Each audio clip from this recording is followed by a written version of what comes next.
ခရစ်နှစ်2025မတ်လ13ရက်နေ့ရန်ကုန်တိုင်းဒေသကြီးဂမိတိစကမ်းမြို့နယ်82ရပ်ကွက်သစ္စာလေးဓမ္မတတိပဋ္ဌာန်လုံရန်ကျောင်း၌မှာလက်ပြည့်နေ့ဥပုသ္တိလသောက်တည်သောအခါသမယ၌ဟောကြားအပ်တဲ့တရားအဲ့ဒီတရားကိုနိစ္စမနိကေမှာပါတဲ့သုလဒုက္ခခန္ဓာတောက်တံကိုအခြေခံပြီးဒီနေ့ဥပုသ္တိလပေတရားစလိုက်ကြအောင်နော်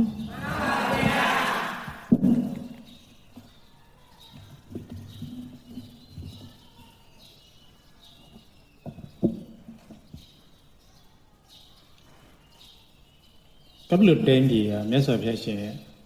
ဇာတိချက်မြတ်မွေးရမည်အဲ့တော့အမိဖက်အဖဖက်ဆွေတော်မျိုးတော်တွေကနေပြီးတော့တင်ချက်ချက်ကြောင်းကြီးဆောက်လုပ်ပြီးတော့လှုပ်တန်းထားတယ်နိဂောတာယုံကြောင်းအဲ့တော့မြတ်စွာဘုရားရှင်အဲ့ဒီနိဂောတာယုံကြောင်းမှာသတင်းသုံးနေတဲ့အချိန်ဆွေတော်မျိုးတော်တွေကိုမြစ်တော်ကရုဏာတော်တွေနဲ့သစ္စာတရားတွေဟောကြပါတယ်တချို့လဲပေါက်ပြမြောက်မြောက်ဖြစ်တယ်တချို့လဲမဖြစ်ဘူးတဲ့ဒါဆိုလို့ရှိရင်ဘုရားရှင်ကိုရမြတ်ကိုယ်တိုင်ဟောကြားတာကိုဘာကြောင့်မဖြစ်တာတော့လို့ယောဂီတို့တန်တရားဖြစ်လိမ့်မယ်အဲ့ဒီပုံမှာပြောမယ်ဆိုရင်တော့ယုံကြည်မှုတရားပဲအဲ့ဒီတရားနောက်မှာမှနော်ရိုသေခြင်းလေးစားခြင်းမျက်နှိုးခြင်းဆိုတာတွေပေါ်လာတယ်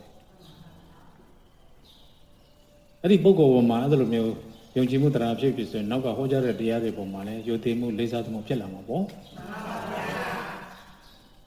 အဲ့တော့တမန်ကရှန်ကတို့နဲ့အတူတူနေခဲ့တာပဲအဲ့လိုမျိုးဆိုလို့ရှိရင်အဲ့ဒီပေါ်မှာယုံကြည်မှုအားနေတယ်ဒါကြောင့်မလို့ဝိရိယလည်းအားနေသွားတယ်အဲ့ဒီပုံမှာလည်းရောက်တော့ဘုရားရှင်ဟောတဲ့တရားတွေတော်မှလည်းနားလည်မှုနော်အပြည့်အဝမရဘူးဒါကြောင့်မလို့ဦးဇင်းကဒီနေရာမှာထည့်ပြလိုက်တာတူတူပဲတချို့သောပုံကိုယ်တွေပေါက်မြောက်တယ်တချို့သောပုံကိုယ်တွေမပေါက်မြောက်ဘူးဆိုတော့တချို့သောပုံကိုယ်တွေအရိယာညာရောက်တယ်လို့ပြောတာတချို့သောပုံကိုယ်တွေကတော့နာနေတာပဲဒါပေမဲ့မရောက်ဘူးဘယ်လိုဆိုတော့နော်အရင်တော့လည်းမင်းသားဖြစ်ခဲ့တယ်အင်ရှိဆန်ဖြစ်ခဲ့တယ်မလာရင်မကောင်းလို့လာနာတာတွေလည်းရှိတာပေါ့အဲ့လိုဆိုမပေါက်ဘူးပေါ့နော်နာပြီးထသွားမပါဘူးအဲ့ထဲမှာရောက်ကြတော့မာနံမင်းကြီးအဲ့ချိန်မှာမာနံမင်းကြီးအုပ်ချုပ်နေတာအဲ့လိုမဟုတ်ဘူးလေရောက်ကြတော့မာနံမင်းကြီးရယုံကြည်ပြီးတရားတွေနာလို့စောစီထဲကစတွေ့ထဲကတရားတော်ကိုအလွန်ကြိုက်လို့နှလုံးသွင်းလို့သောရဘာအရိယာဖြစ်ပြီးကျင့်သုံးနေလိုက်တာတော်တော်လေးကြာသွားပြီတဲ့သောရဘာဖြစ်နေတာသောရဘာဖြစ်တယ်ဆိုတော့သစ္စာလေးပါးကိုသိပယ်ဆိုင်ပွားကျင့်သုံးနေသူလို့ပြောတာမကျင့်သုံးရင်မကျင့်သုံးသူပေါ့အကျိုးမရဘူးပေါ့ဒါပဲပေါ့ဟုတ်တယ်မလားအကျိုးမရဘူးဆိုလို့ရှိရင်မကျင့်သုံးတဲ့လူချင်းချင်းအတူတူပေါ့ငါသစ္စာနာရတယ်ဆိုတော့လက်သမီးလက်မောင်းတန်းစရာလိုသေးလို့လားကိုလည်းဘူပဲသူလည်းခုပဲအတူတူပဲပေါ့ဟုတ်ပြီလားရောက်တော့ငါနာရတယ်ဆိုပြီးတော့ပြောမနေတယ်တော့ဒါပေမဲ့အဲ့လိုမဟုတ်ဘူးတဲ့မဟာနာမင်းကြီးကတော့သောရဘာအရိယာတဲ့ဒါကြောင့်မလို့မြတ်စွာဘုရားရှင်ပေါ်မှာကြည်ညိုတာတပါးသောတာဝိကမင်းနေနဲ့မတူပါဘူးဒါကြောင့်မလို့ရောက်တော့အာဃဝါထားလဲပြုတ်တယ်မိမိမှာအခက်ခဲအတားအဆီးတွေတွေ့လာရင်လေအတွေ့လာရင်လေအရင်တော့ငါတို့နောင်တော်ဆိုတာကိုအပထားပြီးတော့အခုခိုးကိုရအားထားရဆိုပြီးတော့ယုံကြည်ပြီးတော့အဲ့လိုလျှောက်တယ်တဲ့အခုလည်းလျှောက်ပြန်ပဲကျောင်းတော်ရောက်လာတယ်မြတ်စွာဘုရားတဲ့တပည့်တော်မြတ်စွာဘုရားရှင်တရားတော်တွေကိုနာကြားထားတယ်တက်မချင်းယာကစိတ်ဆိုးခြင်းဒေါသတူဝီခြင်းမောဟတွေစိတ်ကအညစ်အကြေးတွေစိတ်ကအပိတ်ပင်နေဆိုတာတပည့်တော်အထထနာတယ်ပယ်ရမယ်ဆိုတော့လေတပည့်တော်နာခဲ့တယ်မြတ်စွာဘုရားဒါပေမဲ့တပည့်တော်မှာအဲ့ဒီစိတ်တွေတစ်ခါ အဲ့ဒီတရားတွေတပည့်တော်စိတ်ကိုလွှမ်းမိုးနေတယ်တပည့်တော်ဘာကြောင့်လဲလို့စဉ်းစားတာအဖြစ်မထွက်ဘူးလေဒါရီပယ်ရမယ်ဆိုတော့သိတယ်အဲ့ဒါတပည့်တော်စဉ်းစားနေတာကတပည့်တော်ပယ်ရမယ်ဆိုတော့သိပြီးတော့တပည့်တော်စိတ်မှာဘာကြောင့်မလို့မကြာလာဖြစ်နေတာတော့မေးလိုက်တာ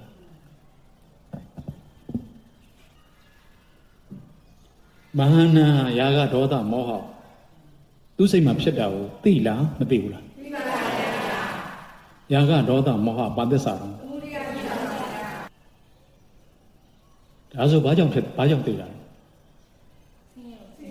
လဲဟုတ်ပြီဆင်းရဲကိုသိတယ်သူစိတ်မှာမကြင်မနှက်တာတွေဖြစ်လာတယ်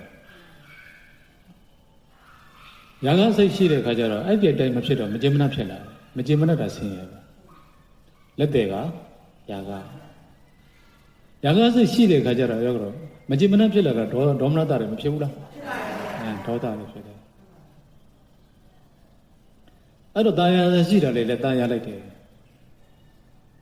အဲ့ဒါတွေမရတော့စိတ်ဆိုးပြန်တယ်အခါတရံကြတော့လေအဲ့လိုတွေယာကတွေဖြစ်လိုက်ဒေါသတွေဖြစ်လိုက်ဘလို့ဖြစ်နေတာကိုသိကိုမသိဘူးလေလေးလံထိုင်းမိုင်းမိန်မောနေတာပဲလေအဲ့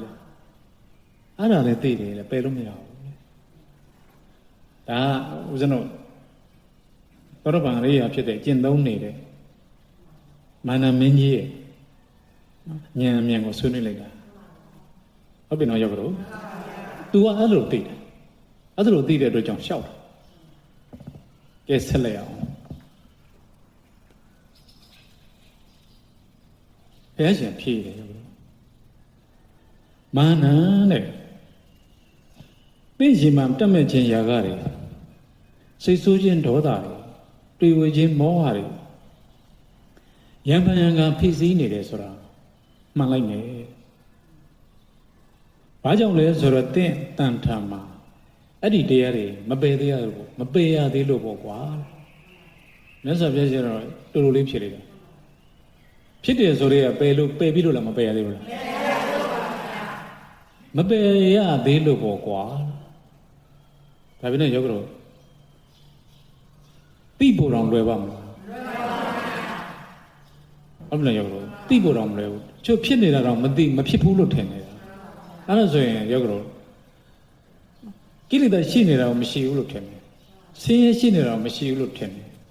အဲ့လိုဆိုလို့ရှိရင်ယောဂတော်ဒီသစ္စာကိုတကယ်ထိုးထွင်းသိလားသိပါဘူးဗျာကျင့်သုံးနိုင်လားကျင့်သုံးနိုင်ပါဘူးယောဂတော်ဘေးလူကသိတယ်ကျင့်သုံးတဲ့လူကသိတယ်ဒါပေမဲ့အပြစ်မတင်ဘူးယောဂတော်အပြစ်တင်တယ်ဆိုလို့ရှိရင်ကိုယ်မဆင်းရဲဖြစ်ပြီလေမတင်ဘူးလေအဲ့တော့မာနန်တဲ့အကေကြီးကွာလေຢာကဒေါသမောဟတွေမင်းတကယ်၍သာအကုန်အစင်မစ္ဆန္ဒအတိုင်းပယ်ပြီးပြီပယ်တယ်ဆိုလို့ရှိရင်လည်းအိမ်ရတီတောင်လူတို့ပေါ်မှာနေမှာမဟုတ်တော့ဘူးအဲ့တော့အိမ်ရတီတောင်လူတို့ပေါ်မှာဖုံထားတဲ့မြူထားတဲ့လမ်းလိုပဲမလို့ဘူးဘယ်နေရာတော့နောက်ဖေးဝင်လဲကိလေသာနဲ့မလို့ရှေ့တွင်ဝင်လဲကိလေသာနဲ့မလို့ဂရေမွန်နေလဲအဲ့ကိလေသာနဲ့မလို့အဲ့ဒါကြောင့်မြတ်စွာဘုရားရှင်သုတ်တန်တစ်ခုမှာဖုံထားတဲ့လမ်းနဲ့တူတယ်လေအဲ့မှာတော့မြူထားတဲ့လမ်းကိုပြောတာပေါ့နော်အတူတူပါပဲ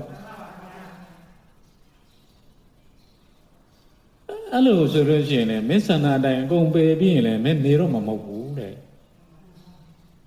အဲ့ဒီတရားတွေမပယ်ရသေးလို့အဲ့ဒါကိုကြည်ကြည်နက်နက်နဲ့မင်းအိမ်ရတီထောင်နေနေတာပေါ့ကာမဂုဏ်ခံစားနေတာပေါ့တဲ့ဟုတ်ပြီလားယောလို့ဆိုကြတာတူတူလေးပြောယောဂီတို့လည်းနားလည်အောင်ပြောမယ်ဆိုရင်ကိုယ်ကခံစားနေတာပဲယောဂီတို့ဒါပေမဲ့နှလုံးသွင်းလိုက်တော့မဲ့ညာကမကြိုက်ဘူးဟာငါအစိုးရနေပါလားဘလို့ဖြစ်တာတော့သူကလည်းအဲ့ဒါမပယ်မင်းတော့ခံစားရတယ်အဲ့တော့မိစ္ဆာတစ်ဖက်ရေမှုတ်တစ်ဖက်ဖြစ်နေတဲ့သဘောပေါ့နော်ကိုင်းနဲ့ကြည့်လိုက်အောင်အဲကြောင့်လို့ဘုရားရှင်ကအဲ့လိုအခြေအနေကိုပြောပါတယ်အကေဤတဲ့မင်းဆန္ဒအတိုင်းအကုန်လုံးကအပီစီပယ်ရဆိုရင်ဘယ်နေတော့မလို့လဲအခုမပယ်ရသေးလို့အင်ယံဒီတန်လူတို့ပေါင်မှာနေနေတာပေါ့ကာမဂုဏ်ကိုခံစားနေတာပေါ့ခံစားနေတယ်ဆိုတော့ဘာသစ္စာတော့ သမုဒိယသစ္စာအဲ့ဒါမခံစားရင်အဲ့လိုအလုံးမပြည့်ရင်ဒုက္ခသစ္စာဖြစ်မှာဒါထုံးစံပဲအဲ့ဒါလိုဖြစ်တာကိုဥဒ္ဒဇင်နဲ့ရောနှောပြီးပြောလို့မရဘူး तू ကသိတယ်အခုသိလို့မေးတာပေါ့ယောဂီတို့လည်းအဲ့ဒါလိုကျင့်တော့အဲ့ဒါလိုသိလိုက်နိုင်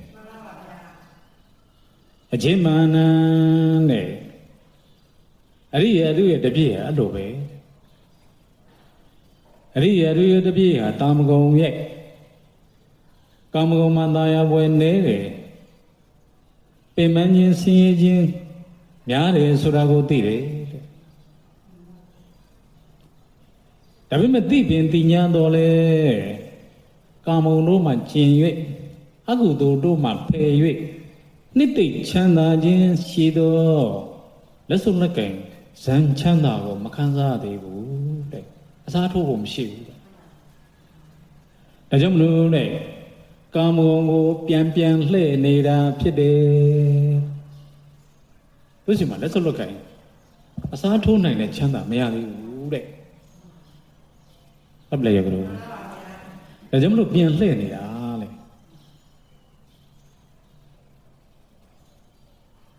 အကဲ၍တာပေါ့နော်မာနအရိယာတို့ရဲ့တပြည့်ဟာကာမဂုဏ်ရဲ့နှစ်သက်ပွဲနေပြီးတော့နှစ်သက်ပွဲနေဆိုတာကာမဂုဏ်မှာနှစ်သက်ပွဲမရှိဘူးမဟုတ်ရှိတယ်ကာမဂုဏ်ကမချမ်းသာဘူးမဟုတ်ချမ်းသာတယ်လို့ဦးဇင်းတို့လက်ခံတယ်ဒါပေမဲ့ကာမချမ်းသာတည်ငါချမ်းသာပဲဖြစ်တယ်မယောင်ရဲမတင်းနိုင်နိုင်ဘူးတဲ့မခံစားရရင်ပူပြင်းတယ်အလွန်တောင်းတတယ်အဲ့ဒီကာမဂုဏ်အတွက်ယောဂတို့ရေဒုစရိုက်တွေကိုလည်းကျူးလွန်ဖို့ဝမလေးဘူးတဲ့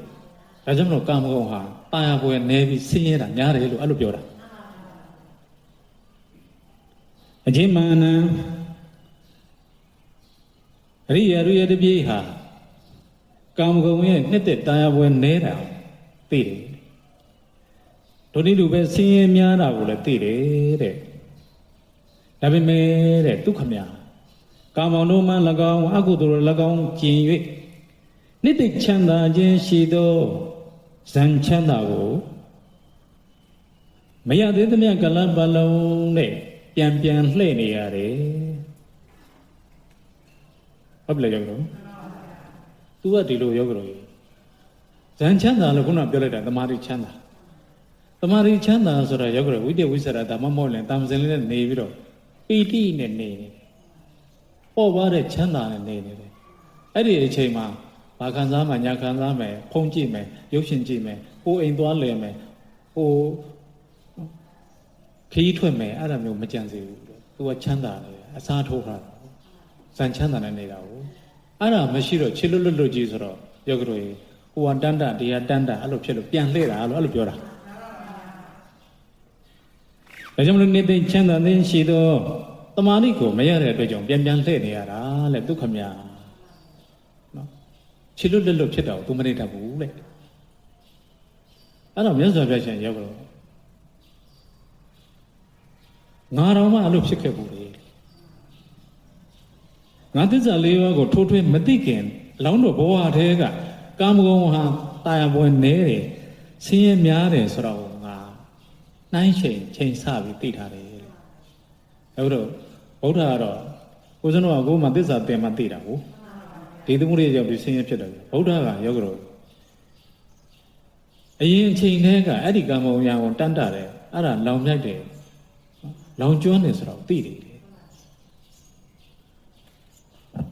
သိပင်သိညာတော့လေတဲ့အဲ့ဒါလိုပဲကာမဂုဏ်တို့ရဲ့လွတ်မြောက်ရာကိုယ်အကုသိုလ်တရားတို့ရဲ့လွတ်မြောက်ရာနှစ်သိချမ်းသာခြင်းရှိတယ်တမာတိဇန်ချမ်းသာကိုငါမရမချင်းလဲမရခဲ့တော့ကာမဂုဏ်ပြန်မလှည့်သူတော့ငါဝမခံဘူးနှစ်သိချင်းချမ်းသာခြင်းရှိတယ်ဇန်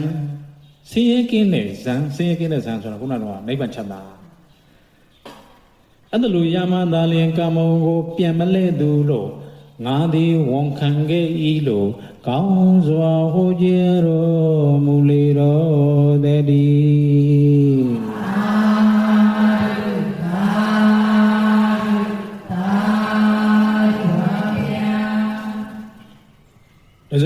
သူသုံးဖို့ဒီသုံးသောယောဂီဟာ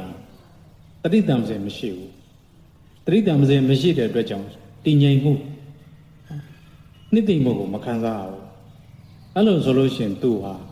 နှစ်သိမ့်ခြင်းချမ်းသာခြင်းရှိတဲ့ဒီစုံတစ်ခုသောအာယုံကိုသူတန်းတာမှာဒါထုံးစံပဲအဲ့လိုဆိုရင်ယောဂီတို့တတိတံစဉ်ရှိတဲ့ချိန်နဲ့ရှိတဲ့ချိန်များလားမရှိတဲ့ချိန်များလားအဲ့လိုဆိုယောဂီတို့ရဲ့စိတ်ဟာအဲ့ဒီကံကိုအာယုံတစ်မျိုးမျိုးမှတန်းတာနေမှာပဲလို့ပြောလို့ရတယ်ဒါဆိုလို့ရှိရင်ယာကဒေါသမောဟခဏခဏဖြစ်တယ်ကိုယောဂီတို့ကသိလိမ့်မယ်ဘာကြောင့်လဲဆိုတော့ယောဂီတို့ကအဲ့လိုမျိုးတန်းတာတဲ့ချိန်ပူပြင်းတဲ့ချိန်မခံစားရတဲ့ချိန်ကြံ့ရင်ငါဒီလိုဖြစ်နေပြီလို့ပြန်ပြီးဘက်ကပြန်လုပ်ပြီးတော့စဉ်းစားရင်ယာကဒေါသမောဟအခုမာနသိတယ်လို့ပြန်သိလိုက်ကဲဦးစံပြောမယ်မကျင့်သုံးဆိုရင်ရောဆင်းရဲဖြစ်ရောဆင်းရဲဖြစ်ကြောင်းတော့အဝေးကြီးပဲဆင်းရဲဖြစ်ကြောင်းဆိုတာခုနကအဆွဲကိုပြောတာအဝေးကြီးပဲဒါဆို तू တိရိပ္ပံလည်းမရှိဘူးနော်ဒါဆို तू အသစ္စာနာကြားထားတယ်ဘာထိုးမှာ तू လည်းမမောတာပဲကိုလည်းမမောတာ तू လည်းဒေါသထွက်တယ်ကိုလည်းဒေါသထွက်တယ်ဘာထိုးလို့ကြာရင်အဲ့သစ္စာမိတ်ပြောက်သွားတာပဲဟုတ်ပြီလေဒါဆိုဒီကျိုးကိုခံစားရပါခံစားရ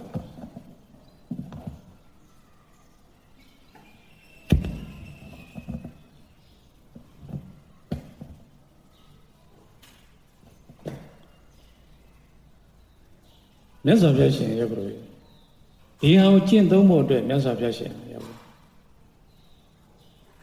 သိရမယ့်တရားဒုက္ခသစ္စာပယ်ရမယ့်တရားလားသမုဒယသစ္စာနဲ့ဆက်ရမယ့်တရားနိရောဓသစ္စာကျွင့်ကျင်နေတဲ့ဆင်းရဲတွေအစွဲတွေကိုပွားများမှာတော့မက္ခသစ္စာပေါ့နော်အဲ့တော့ဒီမဂ်ကင်၈ပါးဟာဆင်းရဲချုပ်ငြိမ်းရာကျင့်ကြံချုပ်ကိုတဲ့လမ်းအင်္ဂါ၈ပါးဖြစ်သွားတယ်ဒါဆိုရင်ဒီမဂ်ကင်ကိုကျင့်သုံးနိုင်ဖို့အတွက်တမာဒိဋ္ဌိဆိုတာခုနသစ္စာသိဖို့အရေးမကြီးနေဘူးလားသစ္စာမသိဘူးဆိုရင်ဒီမဂ်ကင်၈ပါးကျင့်သုံးလို့မရတော့ဘူးဒါကြောင့်တော့မြတ်စွာဘုရားရှင်ဧကာယောအယံဘိက္ခဝေမေကောလေဒါမက္ခီရဲ့တကြောင်စီတို့လမ်းပဲတတိပ္ပံလည်းခေါ်တယ်မဂ်ကင်၈ပါးကျင့်သုံးနေတဲ့တရားဖြစ်တယ်တတိပ္ပံရေရချက်နံပါတ်၄မှာမဂ်ကင်၈ပါးပြည့်စုံဖို့ဆိုမပါဘူးလားအဲ့လိုပါတယ်ဟုတ်ပြီလားရောဘလို့အဲ့လိုကျင့်သုံးနေတာကို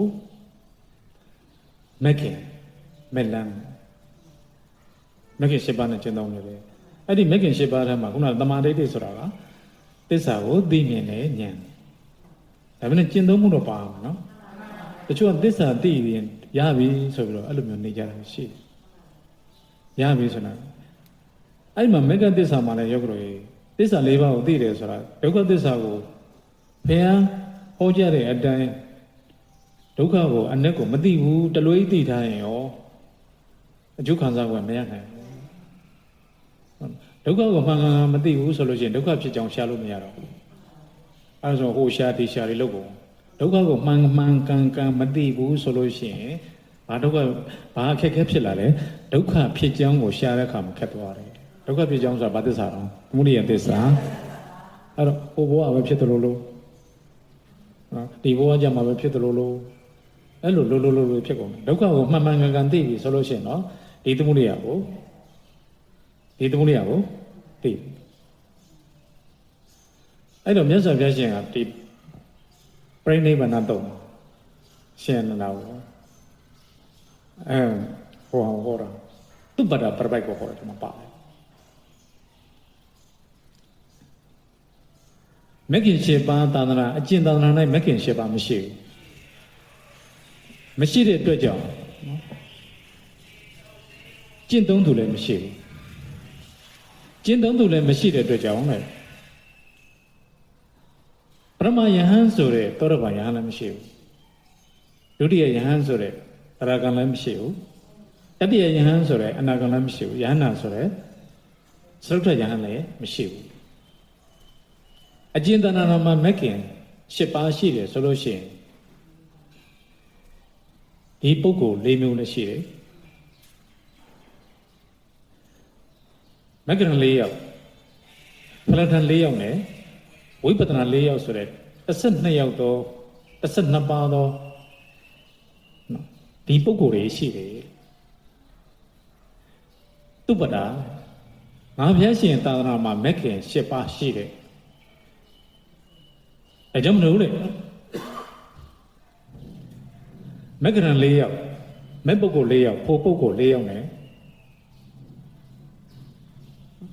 ထိုဖို့တို့ကိုရာဇင်းကအထုတ်နေတဲ့ဝိပဿနာ၄ယောက်12ယောက်တော့ပုဂ္ဂိုလ်ထင်ရှားရှိတယ်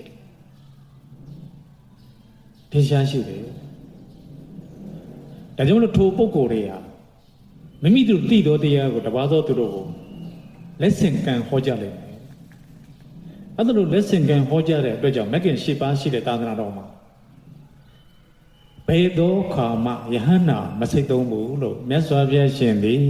ကောင်းစွာဟောကြားတော်မူလေတော်တည်း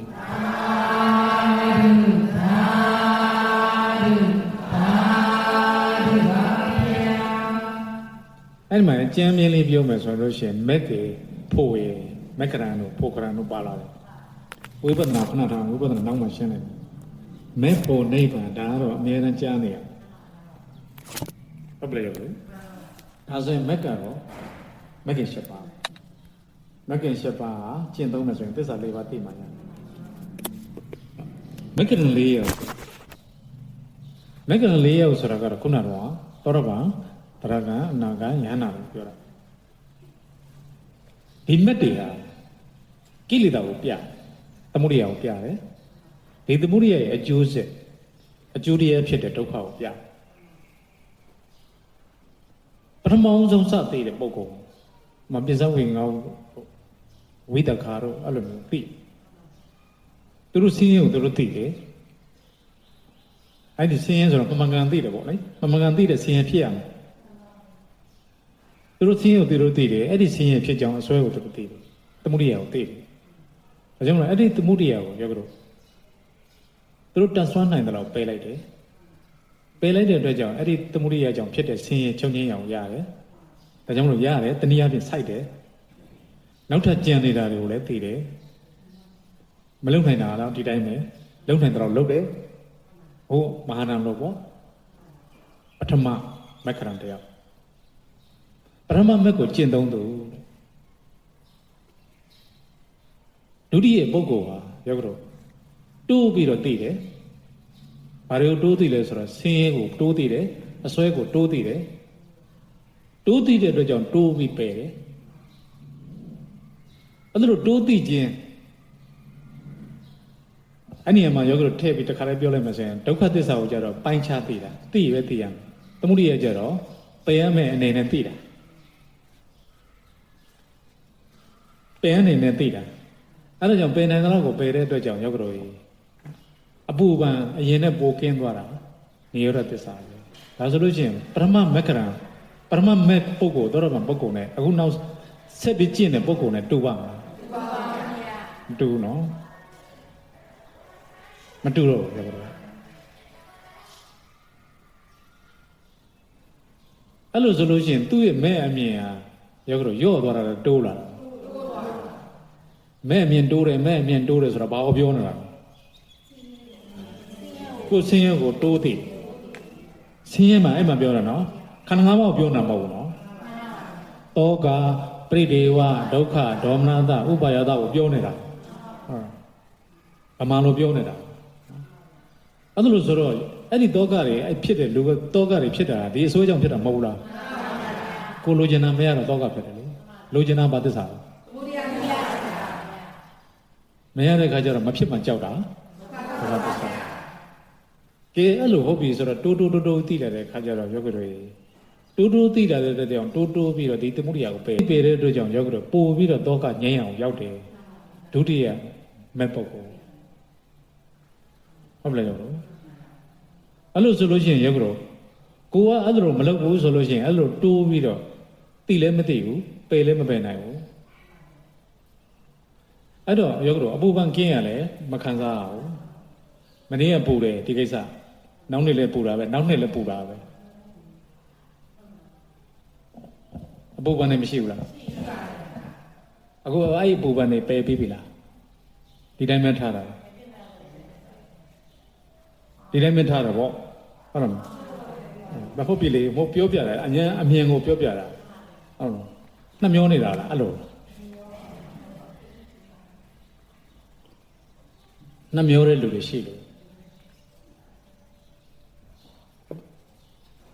ဆိုတော့တတိယကြတော့ရောက်တော့ထပ်ပြီးတော့တူတူသိပြန်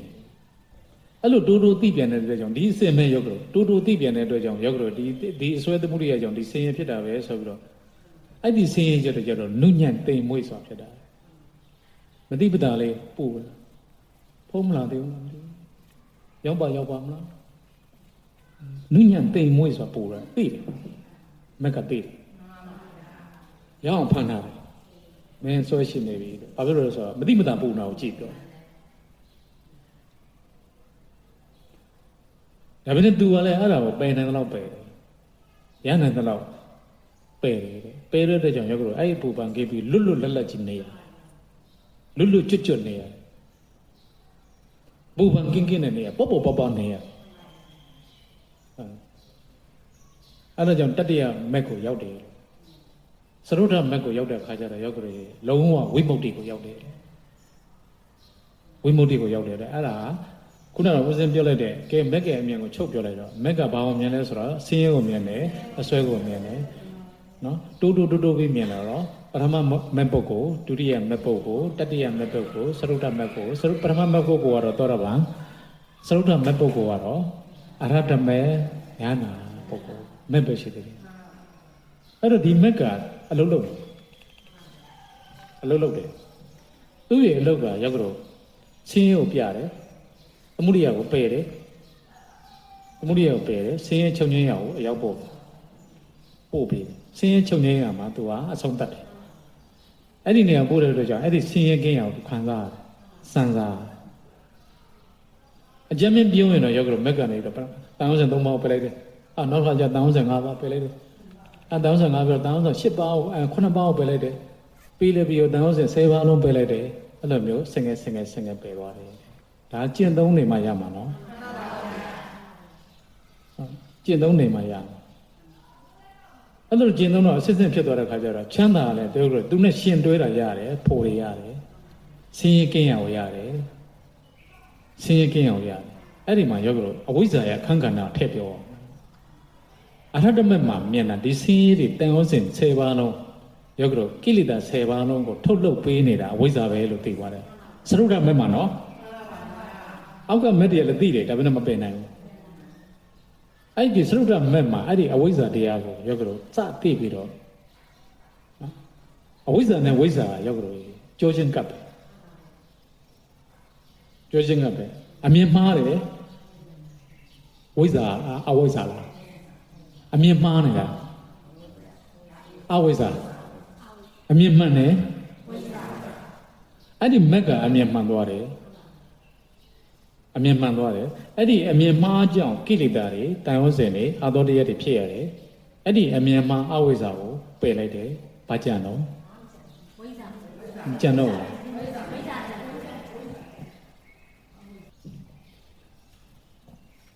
အဲ့တော့ဆိုချင်တာကဝိဇ္ဇာ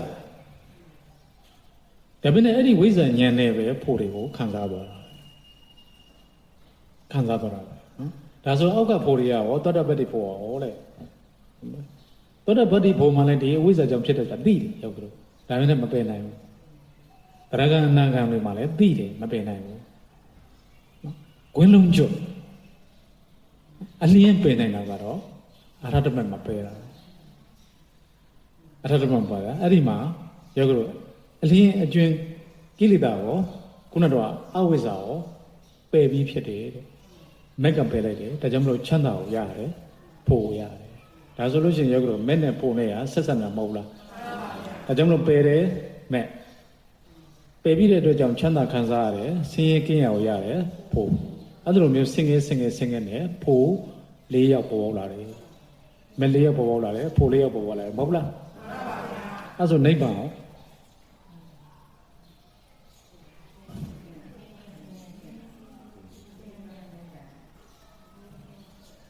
ဝိဇ္ဇာအဝိဇ္ဇာကိုပယ်သွားပြီတဲ့ဝိဇ္ဇာကျန်ခဲ့တယ်ကျန်ခဲ့တယ်တဲ့ကျန်ခဲ့တဲ့ခါကျတော့ယောဂတွေဖို့လဲခံစားနေပြီချမ်းသာကိုခံစားနေရပြီတဲ့ခံစားနေတယ်ဦးစင်းမေးချင်တယ်တခုအလုံးမလုပ်တော့ဘူးလားလုပ်ပါဘူးအလုံးလုပ်နေတယ်အလုံးလုပ်နေတယ်ဆိုရင်လုပ်တဲ့သူလည်းရှိနေတာဒါပဲနဲ့ယောဂတို့လုပ်နေတဲ့သူအဝိဇ္ဇာလို့ပြောလို့မရဘာလို့ပြောလို့မရလဲတဲ့ယောဂတို့ဒါဆိုရင်ဦးစင်းတုတ်တန်လေးတခုပြောရတော့သုလဝရတုံအရှင်မဖေရတဲ့အရှင်မဖေရတဲ့အဝိဇ္ဇာနဲ့ပုံတူတဲ့တရားကဘယ်လိုတရားလဲဝိတ္တခတကာမေးတာဓမ္မဒိဏထေရီရဲ့အရှင်မြတ်ကယဟန္တာအရှင်မမေးတကာဝိတ္တခအဝိဇ္ဇာနဲ့ပုံတူတဲ့တရားကတော့ဝိဇ္ဇာပါပဲဘလို့ပုံတူနေတာအယူဆတစ်ခုပဲအဝိဇ္ဇာလည်းအယူဆပဲအမြင်ပဲဝိဇ္ဇာအမြင်ပဲအမြင်တူလားတူပါပါအရဟတမကိုရောက်သွားတယ်အဝိဇ္ဇာကိုပယ်ပြီးသွားပြီဆိုတဲ့အခါကျအမြင်ကတော့ရှိနေတယ်ဒါပေမဲ့အမြင်မှန်အဲ့ဒါကိုဝိဇ္ဇာအမြင်ခုနကတော့အဝိဇ္ဇာအမြင်မတူဘူးရောက်ဒါပေမဲ့ကျင့်သုံးတာတော့ရှိနေတယ်ကျင့်သုံးတာရှိနေတဲ့အတွက်ကြောင့်ယောဂတွေကျင့်သုံးမှုကိုလုပ်တဲ့ပုဂ္ဂိုလ်ဟာကျင့်သုံးမှုဟာသင်္ကတတရားတော့ရှိနေတာမဟုတ်လားဖိုးဝင်စားတယ်ဆိုတဲ့ယောဂတွေဝင်စားသူရှိနေတာပဲဒါမနဲ့အဝိဇ္ဇာလားဝိဇ္ဇာလားဝိဇ္ဇာဒါဆိုလို့ရှိရင်ရှင်းပြပါလို့ဆိုတော့ပုဂ္ဂိုလ်ရှိနေတာပဲဝိဇ္ဇာဖြစ်နိုင်မှာမလားလို့မေးเสียရှိတယ်ယောဂတွေနေနာရောသွားတယ်ဦးစင်းပြောတဲ့ဉာဏ်မိလားမသိဘူးအဲ့ဒါတော့ဝင်စားတယ်လေပုဂ္ဂိုလ်နဲ့ဝင်စားသူကရှိနေမှာမဟုတ်လားခုနငါဆိုရတယ်အဝိဇ္ဇာပဲအဝိဇ္ဇာပဲဒါမှမဟုတ်အဝိဇ္ဇာဖြုတ်ပြီးတဲ့အရှင်မြတ်တွေလည်းဖို့ကိုဝင်စားနေတာမဟုတ်လားအဲ့ဒီမှာဒါကြောင့်မို့ဖလက်တန်၄ယောက်ဖို့ဝင်စားသူတွေရှိတယ်မဲ့ကိုကျင့်သုံးတာတော့ပုဂ္ဂိုလ်နဲ့ကျင့်သုံးတာထားလိုက်ပါတော့အဝိဇ္ဇာပယ်ပြီးတဲ့အဝိဇ္ဇာဉာဏ်ရောက်တဲ့ပုဂ္ဂိုလ်လည်းဖို့ဝင်စားတဲ့ခါမှာသင်္ကရတ္တနဲ့ဝင်စားနေရတဲ့ပုဂ္ဂိုလ်တင်နဲ့ဝင်စားနေရတယ်ဆိုတော့ယောဂတော်ကြီးဒီနေရာမှာပြောမယ်ဆိုရင်အရှင်မခုနကပြောတဲ့အတိုင်းပဲအဝိဇ္ဇာရဲ့ပုံတူတရားဟာဝိဇ္ဇာပဲဘလို့ပုံတူတာလဲဆိုရင်အမြင်ပဲအဝိဇ္ဇာလည်းအမြင်မှားတာဝိဇ္ဇာအမြင်မှန်တာဘလို့ပဲမှအမြင်မှန်တာခန္ဓာ၅ပါးမှာဘလို့မြင်တာတော့လေအမြင်မှားတာလဲဆိုဒီခန္ဓာ၅ပါးပေါ်မှာငါဟာငါရဲ့ကိုယ်ကောင်တတ္တဝါရဲ့လို့ယူဆွဲလိုက်တယ်အခိုင်အမာယူဆွဲလိုက်တယ်အဝိဇ္ဇာအဲ့ဒီခန္ဓာ၅ပါးအပေါ်မှာပဲပုဂ္ဂိုလ်အနေနဲ့ကျင့်သုံးတယ်ခိတ္တခဏကရိယာမထကျင့်သုံးတယ်ဝိဇ္ဇာနဲ့ကျင့်သုံးငါဗျာရှင်လို့ငါတက်ပြီးမဟုတ်လားသင်တို့ဘယ်လာတာလဲလို့သူတစ်ပါးလို့သင်တို့ဘယ်စကားတွေပြောနေတယ်လို့အဲ့လိုမျိုးတပါးသောခန္ဓာ၅ပါးကိုသင်လို့သူတစ်ပါးလို့မကျင့်သုံးလားဒါပေမဲ့အဲ့ဒီပုံမှာအဟုတ်မှန်တကယ်လို့ယူလားအဲ့ဒါဆိုရင်ဝိဇ္ဇာလားအဝိဇ္ဇာလားဒါဆိုရင်ယောဂတို့ကွဲသွားတယ်ဒါဆိုလို့ရှင်မေတ္တရားတွေ၎င်းတဲ့မေတ္တရားတို့ဒီမက္ကရံ၄ယောက်ဒီကိလေသာတန်ရုံးစင်တဲ့တကွအဝိဇ္ဇာတို့ကိုမျိုးတုံးစေတယ်ဖို့တရားတို့ဒီအဝိဇ္ဇာပယ်ပြီးသောသူတို့ရဲ့ချမ်းသာကိုဝိဇ္ဇာဉာဏ်ကိုရသောသူတို့ရဲ့ချမ်းသာကိုခံစားသွားရတယ်အကျိုးတရားတဲ့ဒါဆိုရင်မက္ကရံဘယ်နှယောက်လဲ၄ယောက်ဘယ်လက်တန်းအခုပြောမှာကနိဗ္ဗာန်ပြောတော့မှာနိဗ္ဗာန်ကြတော့ဘယ်လိုဖြစ်တော့ဖုံနဲ့နိဗ္ဗာန်နဲ့တူတူဆိုရင်မြတ်စွာဘုရားရှင်ခွဲပြောစရာဟောစရာအကြောင်းမရှိဘူးတူလို့လားမတူလို့လားမတူပါဘူးနိဗ္ဗာန်အသင်္ကရတ္တဆိုတာတူတိုင်းပြီဟုတ်ပြီနော်ရောက်တော့အဲ့ဒီမှာယောဂတို့ရေးတဲ့အခါတည်းမှာယောဂတို့နိဗ္ဗာန်တတ်ကိုဝင်စားတဲ့အရှင်မြတ်တရားသင်္ကရတ္တကိုရန်တတ်ပြီးတော့အသင်္ကရတ္တနဲ့နေတယ်ဒါကြောင့်မလို့သူတို့ဟာဘလို့တမာရီမျိုးလေအဲ့ဒါလေဓမ္မဒိဏမှာမဖြေထားတယ်အရှင်မဖေဟာလေနိရောဓသမဘကထလာတဲ့အရှင်တွေဟာယဟန်ဟာဘယ်အာယုန်နဲ့နေတယ်လဲလို့မေးတယ်အဲ့ဒီမှာအရှင်မနိဗ္ဗာန်အာယုန်နဲ့နေတယ်လို့ဖြေတယ်နိရောဓသမဘနော်အသက်မရှိတော့ဘူးနော်ထ လာတယ်ဆိုတော့ရှင်သွားပြန်အသက်ရှူလိုက်တယ်ရှူရတဲ့ခါမှာဘယ်အာယုံနဲ့နေလေတဲ့နော်နိဗ္ဗာန်အာယုံနဲ့နေတယ်ဘယ်တမာရီတွေတုံးလို့မေးတော့အဲ့ဒီမှာအရှင်မဖြေသွားတာတုံညတတမာရီအာနိမိတ်တတမာရီအပနိဟိတတမာရီအဲ့ဒီတရား၃မျိုးတည်ယောဂတို့နိဗ္ဗာန်သာလင်ဖြစ်တယ်အဲ့မှာအသင်္ကရတုညတတမာရီတည်ယောဂတို့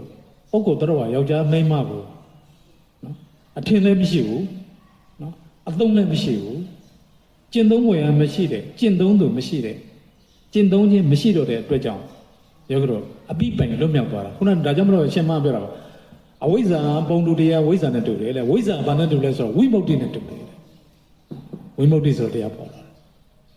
ခုနကတော့ယောဂတို့ဒီဖို့တရားပေါ်မှာချမ်းသာတယ်ဆိုပြီးခံယူနေတဲ့အချိန်မှာယောဂတို့ဝိမု ക്തി မရောက်သေးဘူးချမ်းသာခံစားနေတယ်ဟုတ်ပြီယောဂတို့ပုဂ္ဂိုလ်အငှားအနေနဲ့ခံစားတယ်ယောဂတို့ပုဂ္ဂိုလ်ရှိတယ်လို့ဒီလိုဆွဆွလို့မရဘူးဟုတ်ပြီလားယောဂတို့ဒါပေမဲ့ခံစားမှုတစ်ခုကိုခံစားဖို့ဆိုတာကတစုံတစ်ယောက်သောသူမပါဘဲနဲ့ရတယ်ဒါပေမဲ့အဲ့ဒါတစုံတစ်ယောက်သောသူကအငှားပဲယောဂတို့ငှားပြီးသုံးတဲ့လူနဲ့နော်ပိုင်ရှင်နဲ့ပစ္စည်းချင်းတူတယ်တယောက်ကငှားပြီးသုံးတယ်တယောက်ကအပိုင်နေနဲ့သုံးတယ်အယူဆတူလားဒါနဲ့အမြင်အားဖြင့်ကြည့်ရင်ဟောတူပါဘူးဒါပေမဲ့ဉာဏ်မတူရဘူးလုံးဝကိုဉာဏ်မြင်မတူဘူးငှားပြီးသုံးတဲ့လူကငှားပြီးသုံးတဲ့လူရဲ့စိတ်နေစိတ်ဓာတ်ပဲရှိပိုင်ရှင်ရဲ့စိတ်နေစိတ်ဓာတ်ရောက်ကြတော့ပူတယ်ငှားပြီးသုံးတဲ့လူကခဏအဲ့ဒီငှားကိုဖြုတ်လိုက်တာနှိပ်ပါမယ်ဒါကြောင့်မလို့သူ့ကိုအသင်္ကတာဒါနဲ့သင်္ကတကရောက်ကြတော့သုံးနေတယ်ကျင့်သုံးနေတယ်ဒါကြောင့်မလို့အရှင်မဟာရောက်ကြတော့မဂ္ဂင်၈ပါးကျင့်သုံးနေတာသင်္ကတလားအသင်္ကတလို့မေးတဲ့အခါဖြေတဲ့အခါမှာပါတော့မဂ္ဂင်၈ပါးကိုကျင့်သုံးတာသင်္ကတလားအသင်္ကတလားသင်္ကတလေပြုတ်ွယ်ရှိသေးတယ်ဟိုကကြတော့အသင်္ကတလည်းပြုတ်ွယ်မရှိတော့ဘူးဆိုလိုတာတော့ယောဂရိုနော်ဝိဇ္ဇာရောအဝိဇ္ဇာလည်းမရှိတော့ဘူးနော်ဝိဇ္ဇာနဲ့ကျင့်သုံးတဲ့ပုဂ္ဂိုလ်လည်းမရှိတော့ဘူးကျင့်သုံးမှုဆိုင်ရာအကုန်လုံးလွတ်မြောက်တဲ့အတွက်ကြောင့်ဝိမု ക്തി ဟုတ်ပြီလားယောဂရိုဒါဆိုရင်ရှင်မဘုရားလည်းဝိမု ക്തി ရာဘာနဲ့တူလဲလို့မေးတဲ့ခါကျတော့နိဗ္ဗာန်နဲ့တူတယ်အဲ့မှာပေါ်လာတယ်လွတ်မြောက်သွားတယ်ကျင့်သုံးမှုကအစတစုံတရာလွတ်မြောက်ပြီးငြိမ်သက်တော့အဆုံးသတ်နေရထောက်ထပ်ပြီးပြည့်စရာမရှိတော့တဲ့ပြည့်စုံတော့တဲ့နေရာရောက်တယ်ဝိမု ക്തി ကိုရောက်တယ်အဲ့ဒီဝိမု ക്തി ရာနိဗ္ဗာန်နဲ့တူတယ်အဲ့တော့အရှင်မဘုရားလည်းနိဗ္ဗာန်နဲ့တူရတဲ့လောကမှာနိဗ္ဗာန်နဲ့တူတာဘာတရားရှိတဲ့တုံးလို့မေးတော့လောကမှာနိဗ္ဗာန်နဲ့တာလွန်တဲ့တရားမရှိတော့ဘူးတဲ့တူညီသောတရားလည်းမရှိဘူးလို့အရှင်မသည်ကောင်းစွာဖြေကြတော်မူလေတော်တည်းဒ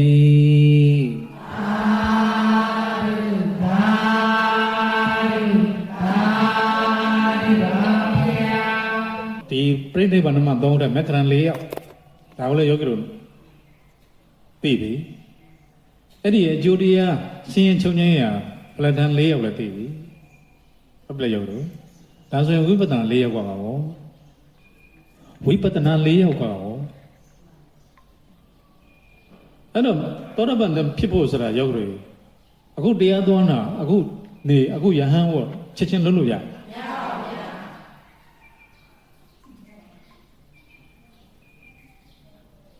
ထုလကိုရိလကောရပြတိုင်းမှာရှိတဲ့ထုလကိုရိလရွာကြီးကိုယောဂီတို့တရားသွားဟောတာတယောက်ပဲရတယောက်ပဲတင်တယ်ယောဂီတို့တရွာလုံးဟောတာရထပါဠသရောသာတယ်တယောက်ပဲတယ်ဘာဖြစ်လို့လဲသူတန်ဝေကရှိတယ်အဲ့ဒီတန်ဝေကဟာဝိပဿနာဉာဏ်ဒါဆိုလို့ရှိရင်ယောဂီတို့သောတာပန်ဖြစ်ဖို့တောင်းမှဝိပဿနာဉာဏ်ပဲနဲ့ရအခုကတရားလာနာကြတယ်ယောဂီတို့တရားနာလာနာကြတယ်ကြီးပွားနေတဲ့ချမ်းသာတဲ့လူတွေလည်းမရှိဘူးယောဂီတို့အမြဲတမ်းကာမဂုဏ်အာယုံအကုန်အတိခံစားနေတဲ့လူဘယ်တော့မှမနာဘူးလှူရင်လှူလိုက်မှမနာဘူးအဲ့လုပ်တယ်မလုပ်ဘူးဘာလို့ဆိုတော့သူတို့မှအကုန်ပြည့်စုံနေတာဟုတ်ပြီလေယောဂီတို့ဘာဖြစ်လို့မရတာလဲဆိုလိုတာယောဂီတို့ပြည့်စုံနေတဲ့ဒီကနေ့လောကမှာပြည့်စုံနေတဲ့တထေးတွေတကြွယ်တွေခရိုနီတွေမရှိဘူးလားရှိပါပါဗျာ အဲ့ဒီသူတွေကဘာဖြစ်လို့ဝိပဿနာတရားတို့သစ္စာတရားတို့ထွတ်မြောက်ကြောင်းဘာဖြစ်လို့ကြင်ကြံကြုတ်ကုတ်ပဲအပတ်တကုတ်မလုံနိုင်တာတော့နဲ့ပါဝင်ကညာမရဘူးသူတို့အာယုံပေါ်မှာပျော်ပါနေတယ်ယောဂတို့တကယ်လွတ်ချင်ကျွတ်ချင်လာပြီတကယ်အတိတ်ကရောက်လာပြီဒီတရားတွေကနေလွတ်ချင်ကျွတ်ချင်တဲ့လူတွေဟာရှေးဥစွာဖြစ်တာကိုပထမဝိပဿနာဉာဏ်ဒါသူသစ္စာသိတော်မှဉာဏ်ကမ္မတက္ကရတမာရိဋ္ဌဉာဏ်လည်းဖြစ်တယ်အတူတူပဲဒါကြောင့်မလို့ပထမဝိပဿနာကဲသောရမန်တည်ပြီးတဲ့ပုဂ္ဂိုလ်ဟာယောဂတို့တူပြီးတော့အစွဲတွေပြေးခြင်းတယ်ဘာဖြစ်လို့လဲဆိုတော့ပို့ပြီးချမ်းသာခြင်းအဲ့ဒီခါကြလို့ရှိရင် supporting လုပ်တဲ့ဉာဏ်ကတော့ဒုတိယဝိပဿနာလောက်တော့ဖုံးလေးကြည့်တနေ့လာလည်းကြည့်စားပြီးလည်းကြည့်ညလည်းကြည့်အကုန်ကြည့်နောက်ကျတော့ရောက်တော့ဉာဏ်ပါလို့ခေါင်းတွေကြိုက်တယ်ခေါင်းတွေလည်းမိုးတယ်ရောက်တော့ကြည်ရင်နဲ့စိတ်ပြက်လာဒါပဲအခါလာလဲဒါပဲမကြည့်တော့မှအေးစိတ်နေအခုကြည့်တယ်စဉ်းစားတယ်